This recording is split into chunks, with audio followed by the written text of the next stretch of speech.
Is DC just copying Marvel's homework? Let's check it out. Hello and welcome back to Nerddom. My name is Matt.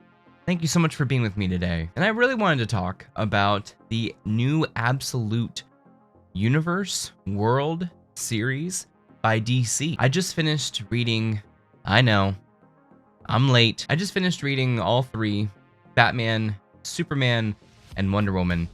And I have some thoughts. So all of this was sort of created when Darkseid took over the power of the Spectre, as we see in DC All-In #1, or All-In Special #1, which was actually laid out pretty cool. I enjoyed reading that one. It was cool because the mainline DC timeline was on one side, and then when you flip the book over, it's actually the Absolute Universe, Absolute World, and how that came to be. So it's an entire story from Darkseid's perspective. So one of two things. You could read it through Darkseid's perspective and have him show up to basically fight the Justice League on the new Watchtower, which there's a lot of Justice League members now, by the way. Or you could read it by Justice League, and then all of a sudden Darkseid shows up and he has the power of the Spectre.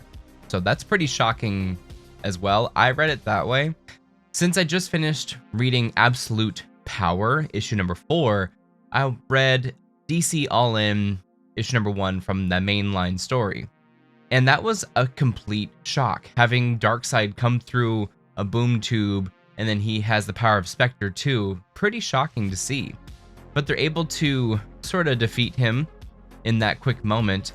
But what they discover in Booster Gold, by the way, the entire story is told from Booster Gold's perspective, which is kind of cool to see. You see the creation of this new Earth, this another Earth. Superman kind of explains that it's and it's a little bit different. It's another Elseworld, and someone needs to go to it. So Booster Gold goes to it, and he notices that his ring actually turns into an Omega ring. It has Omega on it. And then, of course, you see the Legion of Darkseid. It's pretty crazy to see an entire world influenced or controlled by Darkseid, really. At least that's what I think is going on. But the first in the series of Absolute books, which was brilliant to do, of course, is Absolute Batman, issue #1. This is by Scott Snyder and Nick Dragotta, and this is the first one that came out in October, I believe. And you see it right off the bat that this is going to be a different Batman tale. It is sort of like the Ultimates universe, where a little shift has happened in the world and things don't turn out the way that they do in the main line. But this one, it is completely different. So it's not like a what if, it's not anything like that. It's literally an Elseworld. And I'm just gonna lay this one out. Absolute Batman, in my opinion, is probably the best. Of course, I am Bat biased. I don't know if you can see him back there, but Batman is my #1 favorite, and a lot of people's, I think he's the #1 most recognized superhero in the world. And right off the bat, you have a much different Gotham, much different world that this Bat is living in. It's kind of funny how it plays with the reader. It shows this, dark-haired dude boxing, and then all of a sudden, the real Bruce Wayne comes out, and he is a 6'5" Hulkster of a man. But slowly we unravel what is happening in Gotham with the Black Mask, with his gang, with, Jim Gordon being, I believe, the mayor. I'm trying to remember it, honestly. I guess I can look at it on the computer. And then with Alfred Pennyworth being another secret agent. I didn't watch the Pennyworth show. I remember it being advertised a long time ago at Comic-Con, and I went to the lounge activation, but I never watched the show. I think because it was on Stars or something weird. But this time, he is a Ra's al Ghul looking British spy assassin dude, and he's on a mission. And they say if the impeder or someone gets in his way to take him out, but he is more curious than that. He spies on him, he watches him, he sees what he's up to, and he notices that he's not killing anybody. He's hurting them really bad, but he's not killing them. And just off the rip as well, this Batman is a lot different than the Batman that we know. Of course, not only is he like 6'5", 6'7", 6'8", but he also has different abilities. He walks on his hands as if he was a bat. So he has like stilts on his cape. And he's able to use those sturdy stilts in different situations. He's also has a freaking axe that is removed. It's his chest piece, and he has like a pair of pliers that he grabs it with. It's pretty bonkers. And he slashes a dude's hand right off his arm. So this Batman is not afraid to maim, but he still doesn't kill. And you see that when Alfred holds him up for, he's like, you know, move, and then I'm gonna blast you with this badass shotgun. And then Batman actually is able to get the one up on him, and then he takes the shotgun. Alfred finds out where his lair is, quote unquote. It's at the very top of these abandoned buildings. And Alfred's been doing his work. He's been doing his studies on this character. He knows where he is, and then Batman actually gets the drop on him. And then he uses his own shotgun against him, but he made it non-lethal. It shoots a bunch of little batarangs. So it's pretty bonkers. It's pretty out there, but this is my favorite title. Out of the three, the way it's drawn by Nick, the way it's written by Scott Snyder is still the most intriguing to me.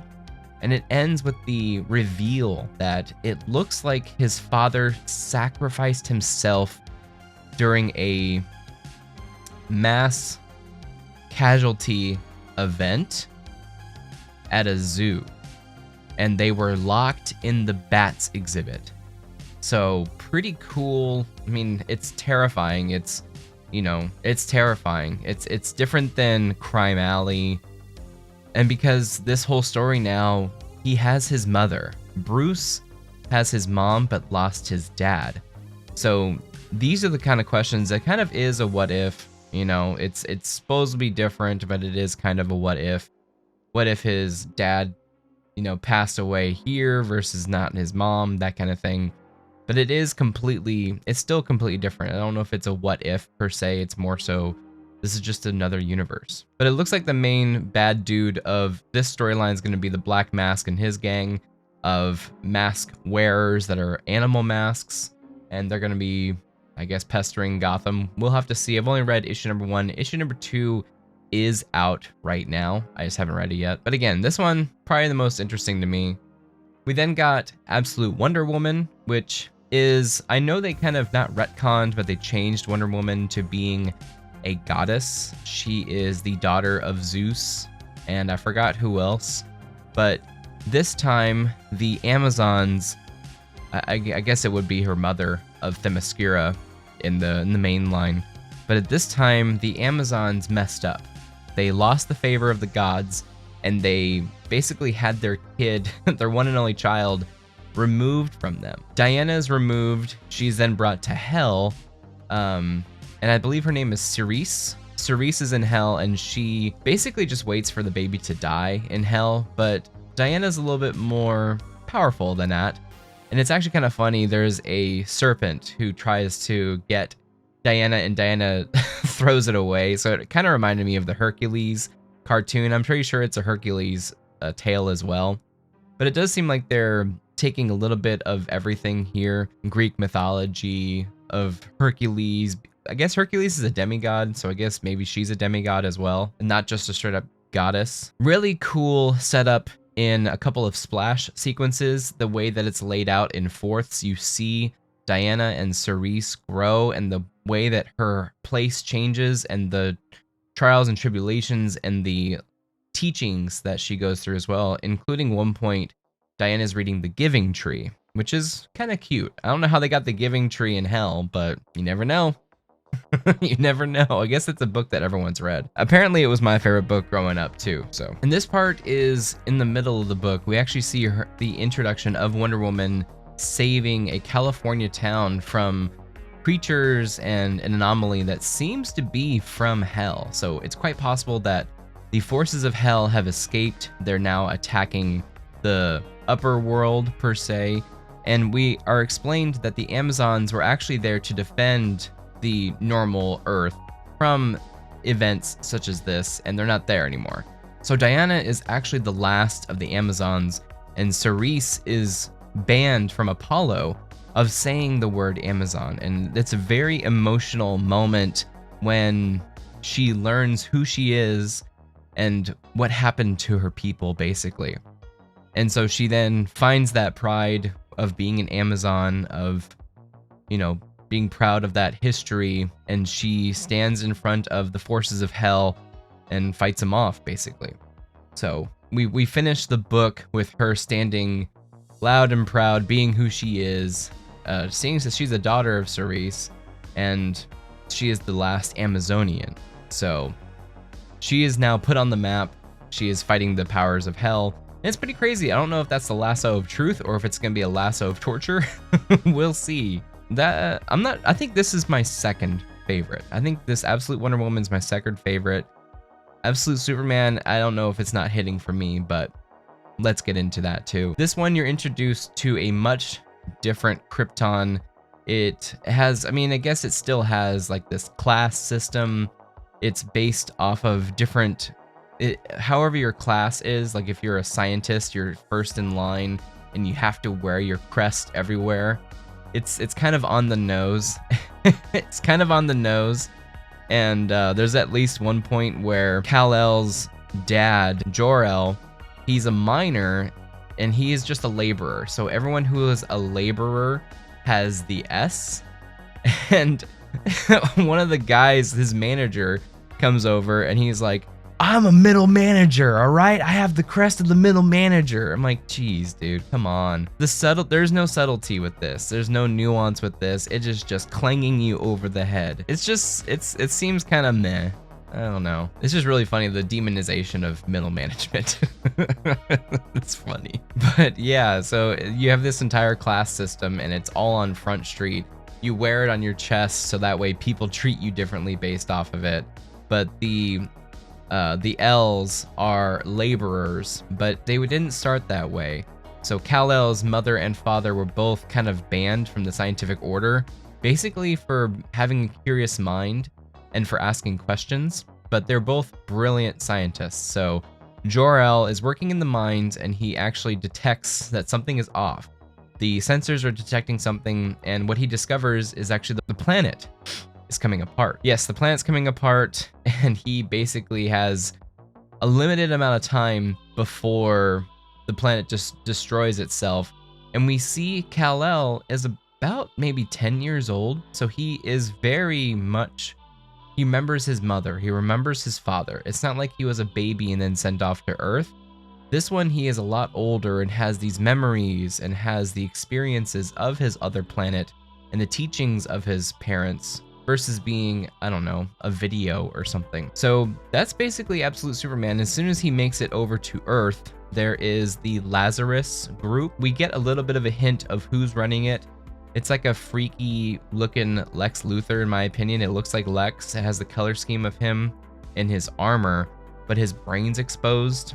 So he is running this Lazarus Corporation, and there's a group called the Peacemakers who are dressed up like Peacemaker, who are the security force of it. And what they're doing is they're keeping the laborers in line. They're the police force, keeping them in line, forcing them to work when it's, you know, difficult, that kind of thing.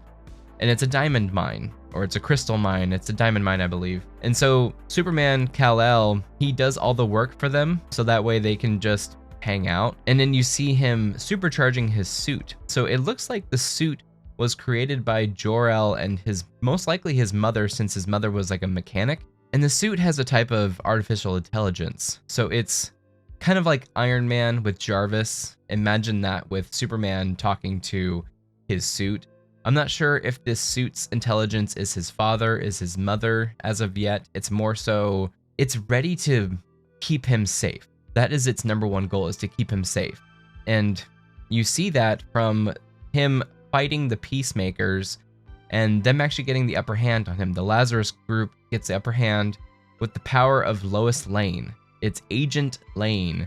She notices that the suit is making changes to protect him. And so, in my opinion, this is either an AI created by his parents, both of them, or just one of them. Maybe it's the brain of Jor-El, and then the body, the suit itself, was made by his mother. So that is, I mean, it's cool. I just think it was the class warfare it was just very much so on the nose, beating you over the head with it. But I mean, I guess it's true in some cases, most cases, but yeah. All of these have one thing in common. It seems like it's the angsty little brother trying to get noticed.